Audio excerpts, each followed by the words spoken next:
नमस्कार। Covid response team Delhi की तरफ से आप सभी का स्वागत है। हम जीतेंगे पॉजिटिविटी अनलिमिटेड की व्याख्यान श्रृंखला के क्रम में आज हम सभी को राष्ट्रीय स्वयंसेवक संघ के संचालक जी डॉक्टर मोहन भागवत जी का मार्गदर्शन मिलने वाला है। डॉक्टर मोहन जी भागवत राष्ट्रीय स्वयंसेवक संघ के सरसंघचालक हैं। संघ राष्ट्रीय हित में नित्य निरंतर विभिन्न क्षेत्रों में निस्वार्थ भाव से कार्य कर रहा है। देश और समाज की उन्नति संगठन का लक्ष्य है। सर्वे भवन्तु सुखिना के मंत्र को चरितार्थ करते हुए बड़ी संख्या में स्वयंसेवक इस कोरोना संकट में लोगों की सहायता कर रहे हैं। जरूरतमंदों को राहत सामग्री, प्लाज्मा, दवाइयां उपलब्ध करवा रहे हैं। यहां तक कि स्वयंसेवकों ने पीपीई किट पहनकर अस्पतालों में डॉक्टरों की सहायता कर रहे हैं। पॉजिटिविटी अनलिमिटेड की इस श्रृंखला में परम पूजनीय सरसंघचालक डॉक्टर मोहन भागवत जी से अनुरोध करते हैं कि आप हम सभी को मार्गदर्शन करें।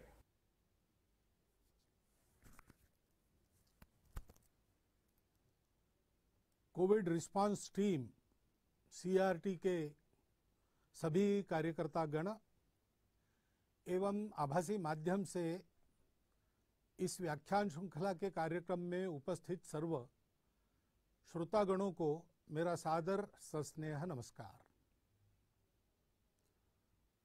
सकारात्मकता के बारे में बात करने के लिए मुझे कहा है।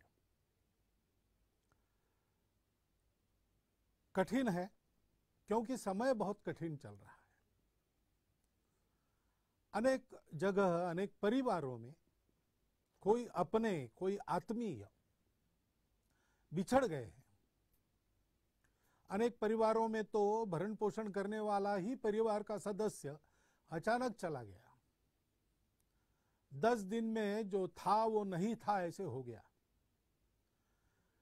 और इसलिए अपने वाले के जाने का दुख और भविष्य में खड़े होने वाली समस्याओं की चिंता, ऐसी दुविधा में तो परामर्श देना, सलाह देना, इसके बजाय पहले तो सांत्वना देना। लेकिन ये सांत्वना के परे दुख है। इसमें तो अपने को अपने आप को ही संभालना पड़ता है। हम अपनी संवेदना बता सकते, बता रहे हैं। और यहां पर्दे पर केवल कोरी संभावना नहीं बता रहे। संघ के स्वयंसेवक सर्वदूर इस परिस्थिति में समाज की जो भी आवश्यकता है उसकी पूर्ति करने के लिए अपने अपने क्षमता के अनुसार सक्रिय है।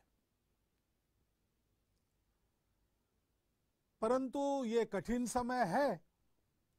अपने लोग चले गए, उनको ऐसे असमय चले जाना नहीं था, परंतु अब गए, अब तो कुछ नहीं कर सकते। अब जो परिस्थिति है उसमें हम हैं। और जो चले गए वो तो एक तरह से मुक्त हो गए। उनको इस परिस्थिति का सामना अब नहीं करना है, हमको करना है।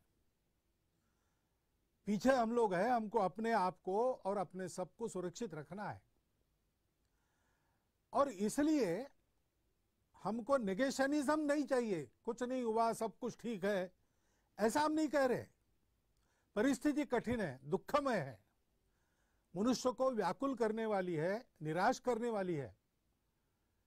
लेकिन ये परिस्थिति है, इसका स्वीकार करते हुए हम अपने मन को निगेटिव नहीं होने देंगे। हमको अपने मन को पॉजिटिव रखना है। शरीर को कोरोना निगेटिव रखना है और मन को पॉजिटिव रखना है। उस दृष्टि से इस श्रृंखला में मेरे पूर्व वक्ताओं ने बहुत सटीक, संपूर्ण ऐसी परामर्श की बात रखी है, स्पष्ट रखी है, सरल भाषा में रखी है, अनुभूति के आधार पर रखी है। मन की दृढ़ता की बात उन्होंने की है। कोरोना प्रतिकार के अपने प्रयासों की गति बढ़ाने की, उन प्रयासों को वैज्ञानिकता के आधार पर स्थापित करने की, सामूहिकता से काम करने की, एकता की, उसी प्रकार सत्य को पहचानते हुए, स्वीकारते हुए उसके आधार पर काम करने की बात कही है। अपने आप को ठीक रखना और समाज की सेवा करना, चिंता करना, इसका आग्रह उन्होंने किया है। वही बातें मुझे भी बतानी है, मैं अपनी भाषा में बताऊंगा, क्योंकि वो अनुभूत बातें हैं। मुख्य बात मन की है। पहली, मन अगर हमारा थक गया, हार गया, तो हम तो जैसे किसी सांप के सामने चूहा एकदम निष्क्रिय होकर कुछ भी न करते हुए लूला होकर बैठ जाता है, कुछ करता ही नहीं अपने बचाव के लिए। ऐसी समस्या के सामने हमारी स्थिति हो जाएगी। ऐसी हमको होनी नहीं देनी है और ऐसी हमारी स्थिति नहीं है। हम कर रहे हैं, सारे चित्र को देखते हैं तो जितना दुख है उतनी ही आशा है। ऐसे परिस्थिति में समाज की कुछ विकृतियां बाहर आती है, बात सही है, लेकिन जितनी विकृति बाहर आ रही उससे अधिक सत्कृति बाहर आ रही। बहुत से लोग सब प्रकार के, सब आर्थिक स्तरों से, समाज पर यह संकट है, सब पर संकट है, इसका भान रखकर स्वयं की भी चिंता कर रहे हैं और उनसे जितनी बनती है उतनी समाज की भी चिंता करती है। ऐसे उदाहरण बहुत हो रहे हैं कि अपनी चिंता किए बिना दूसरों की चिंता, दाई नीड इज ग्रेटर, इस प्रकार की वृत्ति का दर्शन समाज कर रहा है। इसको हमने ध्यान में रखना चाहिए। निराशा की परिस्थिति नहीं है, लड़ने की परिस्थिति है, कठिन परिस्थिति है, लेकिन परिस्थिति तो अपने मन के प्रतिभाव पर निर्भर करती है। क्या ये निराशा, ये रोज 10-5 लोगों के, अपरिचित लोगों के जाने के समाचार का सुनना, मीडिया के माध्यम से परिस्थिति बड़ी विकराल है उसका घोष निरंतर सुनना, ये हमारे मन को उदास बनाएगा, कटु बनाएगा? ऐसा नहीं होता। ऐसा होने से विनाश ही होता है। ऐसा अभी तक हुआ नहीं है मानवता के इतिहास में, इसलिए ऐसी सब प्रकार की बाधाओं को लांघकर मानवता आगे बढ़ी है, अब भी बढ़ेगी। संघ के संस्थापक डॉक्टर हेडगेवार, उनकी किशोरावस्था में उनके माता पिता दोनों, ऐसी ही महामारी चल रही थी नागपुर में, प्लेग की। उसमें स्वयं की चिंता किए बिना समाज के लिए काम करते थे। उस समय तो दवाइयां भी नहीं थी। अगर समाज की चिंता करेंगे तो निश्चित रूप से हम पर भी गाज गिरेगी, ये मानकर चलना पड़ता था। ऐसे समय में प्लेग के रोगियों की सेवा करते करते एक ही दिन में दोनों चले गए। डॉक्टर हेडगेवार किशोर आयु के थे, उस समय डॉक्टर नहीं बने थे, केशव कहे जाते थे। उस संवेदनक्षम आयु में उनके मन पर परिणाम क्या हुआ? क्या उनका जीवन आगे कटुता से भर गया, क्रोध से भर गया, निराश हो गए? ऐसा नहीं हुआ। इस वियोग के, दुख के विष को पचाकर उन्होंने उसमें से संपूर्ण समाज के प्रति निरपेक्ष आत्मीयता का स्वभाव बनाया। जिनका जिनका उनके साथ संबंध आया है, विचारधारा से उनके हो न हो, लेकिन वो एक बात बता कहते हैं कि डॉक्टर हेडगेवार यानी स्नेह प्रेम, ऐसा उनका स्वभाव बना। जब विपत्ति आती है तो हमारी प्रवृत्ति क्या होती है?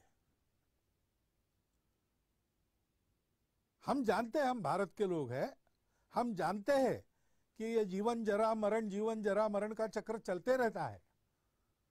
मनुष्य एक न एक दिन जैसे पुराने कपड़े, मैले कपड़े छोड़कर नए कपड़े बदलता है, वैसे पुराना शरीर निरुपयोगी हो गया, उसको छोड़ देता है, दूसरे जन्म में आगे बढ़ने के लिए नया शरीर धारण करके आता है। ये जानने वाले हम लोग हैं। हमको ये बातें डरा नहीं सकती, निष्क्रिय निराश नहीं बना सकती। ब्रिटेन के पंतप्रधान बने चर्चिल, उसके बाद उनके कार्यालय में, उनके टेबल पर एक वाक्य लिखा रहता था। वो वाक्य क्या था? Please understand that there is no pessimism in this office. We are not interested in the possibilities of defeat. They do not exist. हम हार की चर्चा में बिल्कुल रस नहीं रखते, क्योंकि हमारी हार नहीं होने वाली है। हमको जीतना है।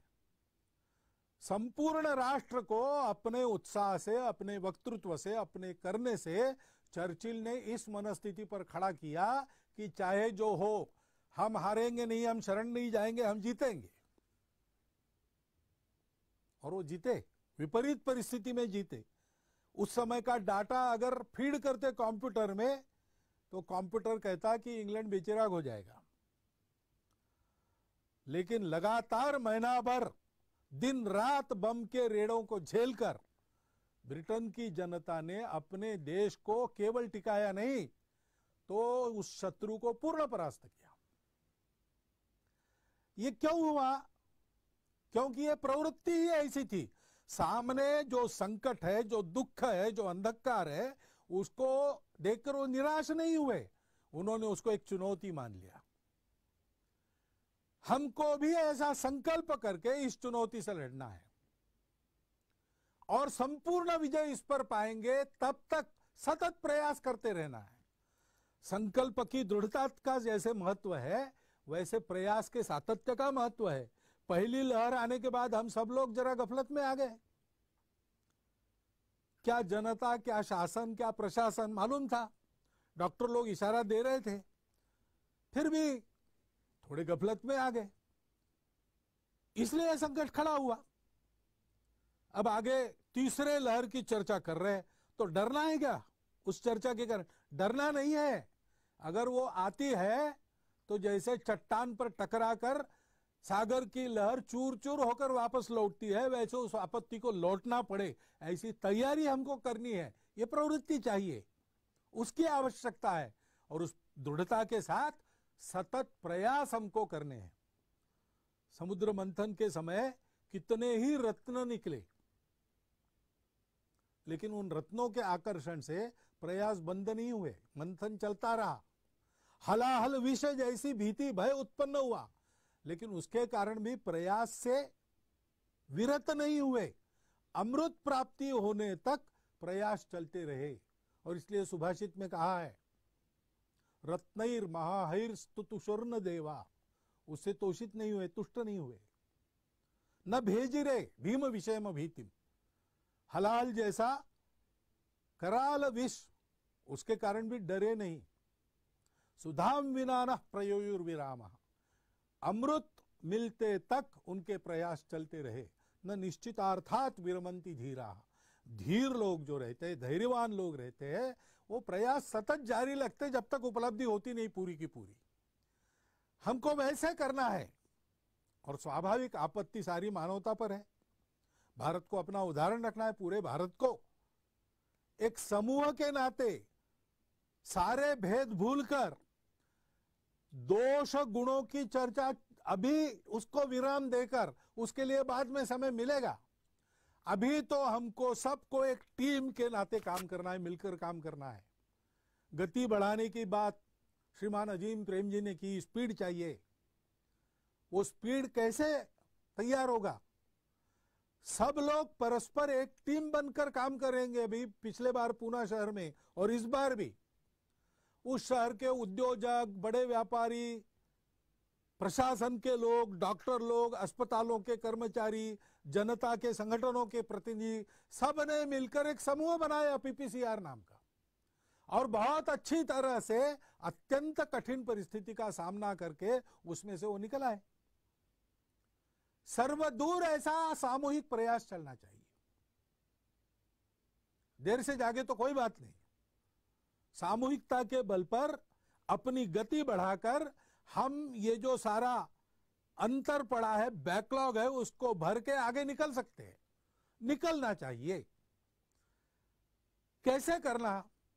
पहले तो अपने आप को ठीक रखना, और ठीक रखने के लिए पहली बात है संकल्प की दृढ़ता, प्रयास का सातत्य, धैर्य। प्रयत्न करने से एकदम परिणाम नहीं होता, थोड़ा देर लगता है परिणाम आने को, तब तक धैर्य रखना पड़ता है, लगे रहना पड़ता है। दूसरी बात है सजगता। हम सजग रहे तो बहुत अच्छा बचाव सजगता के कारण ही हो सकता है। और सक्रियता, सजगता के पहलू है स्वयं सजग रहना, क्या व्यायाम करना, उसके बारे में बताया है। प्राणायाम का उल्लेख हुआ है, ओंकार का उल्लेख हुआ है, दीर्घ श्वसन का उल्लेख हुआ है। अन्य भी जो व्यायाम अपने शरीर की प्रतिकार शक्ति, श्वसन की क्षमता, प्राणों की तेजस्विता बढ़ाने वाले, वो मन को भी बनाते हैं। ऐसे व्यायाम है सूर्य नमस्कार जैसे, हम कर सकते हैं, हमको करना चाहिए। सीखने को तो आजकल मिलता है, प्रत्यक्ष कहीं जाकर सीखने की आवश्यकता नहीं, ऑनलाइन सीखने की भी आजकल व्यवस्था हो गई है।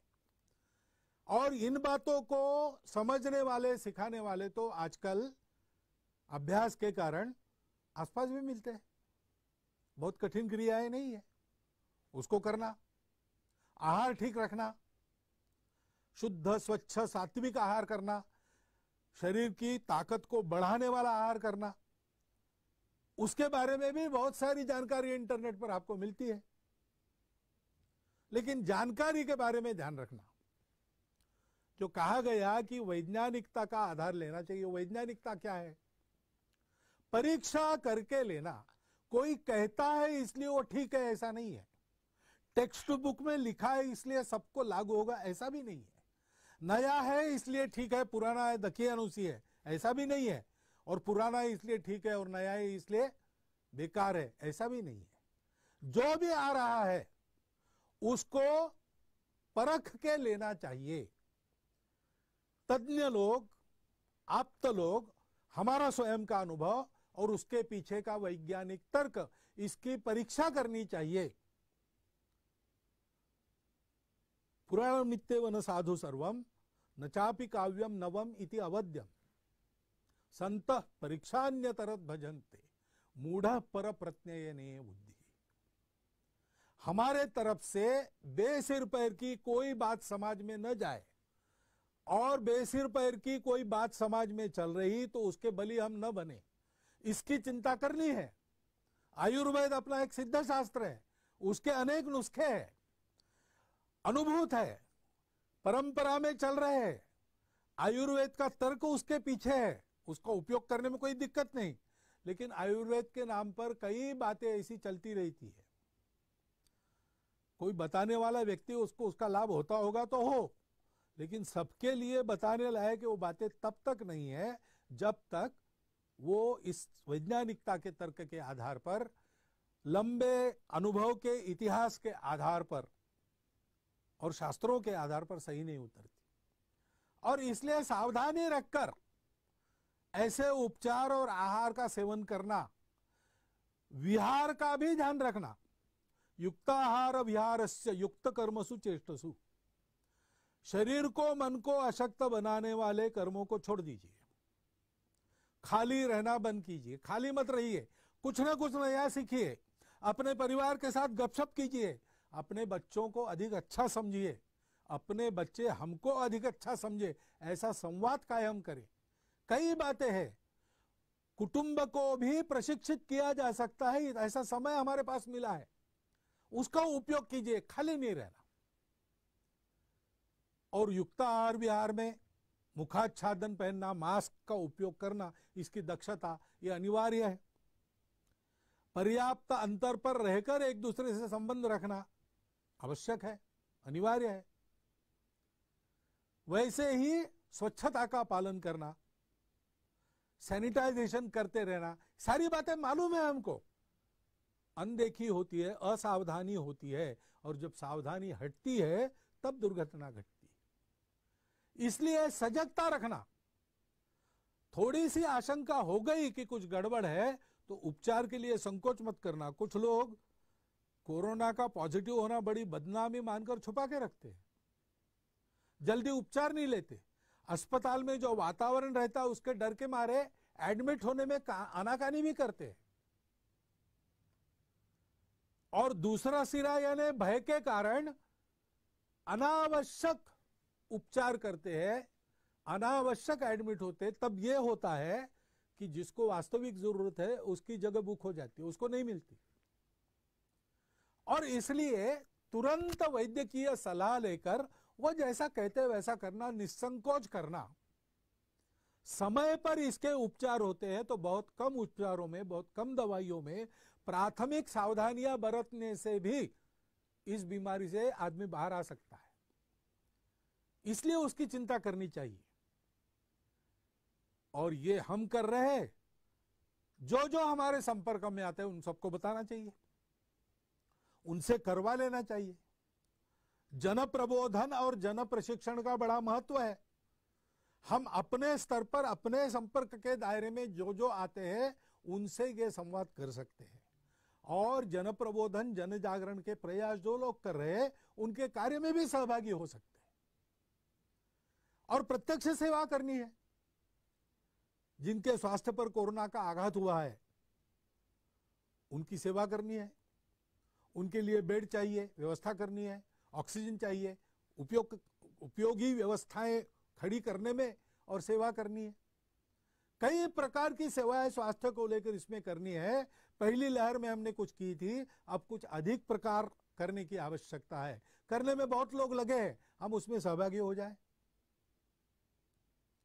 बच्चों की शिक्षा पिछड़ने का ये शायद दूसरा वर्ष होगा, तो अनौपचारिक शिक्षा के माध्यम से वर्ष में फिर उनकी परीक्षा होगी कि नहीं होगी, प्रमोट होंगे कि नहीं, इसकी चिंताएं छोड़कर कम से कम वो ज्ञान जो वो 2 साल में प्राप्त करने वाले थे उसमें वो पिछड़ न जाए, इतनी चिंता समाज के नाते हम अपनी तरफ से कर ले। बाकी व्यवस्थाएं क्या होगी देखा जाएगा। ऐसे ही बहुत से लोग फिर से रोजगार बंद हो गया, जिनका हाथ पर पेट है, रोज का रोज कमाते, उनकी परिस्थिति बड़ी कठिन है, उनकी सुधि लेनी चाहिए। कम से कम वो भूखे न रहे, उनके घर के लोग भूखे न रहे, इतनी तो चिंता करनी चाहिए। हम अपने दायरे में जो लोग हैं उनको देख सकते हैं, उनकी क्या स्थिति है समझ सकते हैं, उनकी सेवा कर सकते हैं और ऐसी सेवा देने वाले सब संगठन काम कर रहे हैं, उनके साथ हम भी लग सकते हैं। कल इसके कारण रोजगार की, कमाई की, आर्थिक क्षेत्र में हमारे पिछड़ने की, हमारे अर्थव्यवस्था की गति कम होने की समस्या खड़ी हो जाएगी। अनेक प्रकार से उसका सामना अभी से करना प्रारंभ करना पड़ेगा। स्किल ट्रेनिंग से लेकर सारी बातें, उसमें हम जितना कर सकते समाज के नाते और व्यक्ति के नाते हमको करना चाहिए। ऐसा रोजगार करने वाले लोगों को ढूंढकर उनसे खरीदना चाहिए। अभी गर्मी के दिन चल रहे, ठंडे पानी की मशीन घर में मत लगाओ। कोई मिट्टी का मटका बनाने वाला अगर है, उसका रोजगार आज मार खा रहा है, उसका मटका आप खरीदो। ऐसा हम विचार कर सकते हैं। ऐसा विचार करके बरतना और ऐसे प्रयास करने वालों के सारे इसमें सहभागी होना, ये सारी जो परिस्थिति की चर्चा हो रही और आने वाले परिस्थिति की चर्चा हो रही, वो पैनिक क्रिएट करने के लिए नहीं है, भीति क्रिएट करने के लिए नहीं है। वो तो हमको आगाह किया जा रहा है तैयारी के लिए। नियम, व्यवस्था और अनुशासन का पालन करते हुए हम चले, समाज को चलाएं और ये सेवा हम करें। करने वालों के साथ समाज के नाते हम भी सहभागी हो। ऐसा हम करेंगे तो हम आगे बढ़ेंगे। हमें जितना है, हमारा संकल्प है। कुछ बात है कि हस्ती मिटती नहीं हमारी, ऐसा हमारा देश है। तो इतने साल में मिटा नहीं, इतने भयानक संकटों को झेलकर मिटा नहीं, तो होगी महामारी, विश्वव्यापी होगी, बड़ा छुपा शत्रु होगा, बड़ा रूप बदलने वाला होगा, कठिन जंग लड़नी होगी, लेकिन लड़नी ही होगी और जीतनी ही होगी। हम जीतेंगे, ये हमारा दृढ़ संकल्प है। परिस्थिति आई है, वो हमारे सद्गुणों की परख करेगी, हमारे दोषों को भी दिखा देंगी। दोषों को दूर करके सद्गुणों को बढ़ा के ये परिस्थिति हमको प्रशिक्षित करेगी। ये हमारी धैर्य की परीक्षा है। ये धैर्य, ये महत्व की बात है। एक वाक्य का आप स्मरण रखिए, success is not final, failure is not fatal. यश अपयश का खेल चलते रहता है। Success is not final, failure is not fatal. The courage to continue, is the only thing that matters. यूनान मिस्र रोमा सब मिट गए जहां से, कुछ बात है कि हस्ती मिटती नहीं हमारी, ऐसा हम कहते हैं। तो उस हस्ती में हमारा सत्य का साक्षात्कार हमारे पूर्वजों ने जो हमको सौंपा और पीढ़ी दर पीढ़ी उस सत्य का आचरण करने वाली संस्कृति दी, वो संस्कृति और हमारा इस यशापयश के आघातों में उनको पचाकर आगे बढ़ना, यश को भी पचाना, अपयश को भी पचाना, और करेज टू कंटिन्यू, उस धैर्य की प्रवृत्ति के साथ सत्य प्राप्त होने तक सतत प्रयास का दृढ़ संकल्प रखते हुए आगे बढ़ना, ये बात है, वो बात हमारी है। उसके बल पर हम जीतेंगे, उसका प्रदर्शन हम सब लोग करें, ये परिस्थिति की मांग है। हमको अपने समाज के ज्येष्ठों का परामर्श इसके पहले के सब व्याख्यानों में मिला है, उसका यह अर्थ हृदयंगम करके हम प्रयासों में लग जाए। निराशा का कोई कारण नहीं, हम जीतेंगे, ये बात निश्चित है। सजग रहना पड़ेगा, सक्रिय रहना पड़ेगा, इतनी ही बात ध्यान में रखनी है। इतनी बात आपके सामने रख के मैं अपने निवेदन को विराम देता हूं। बहुत बहुत धन्यवाद।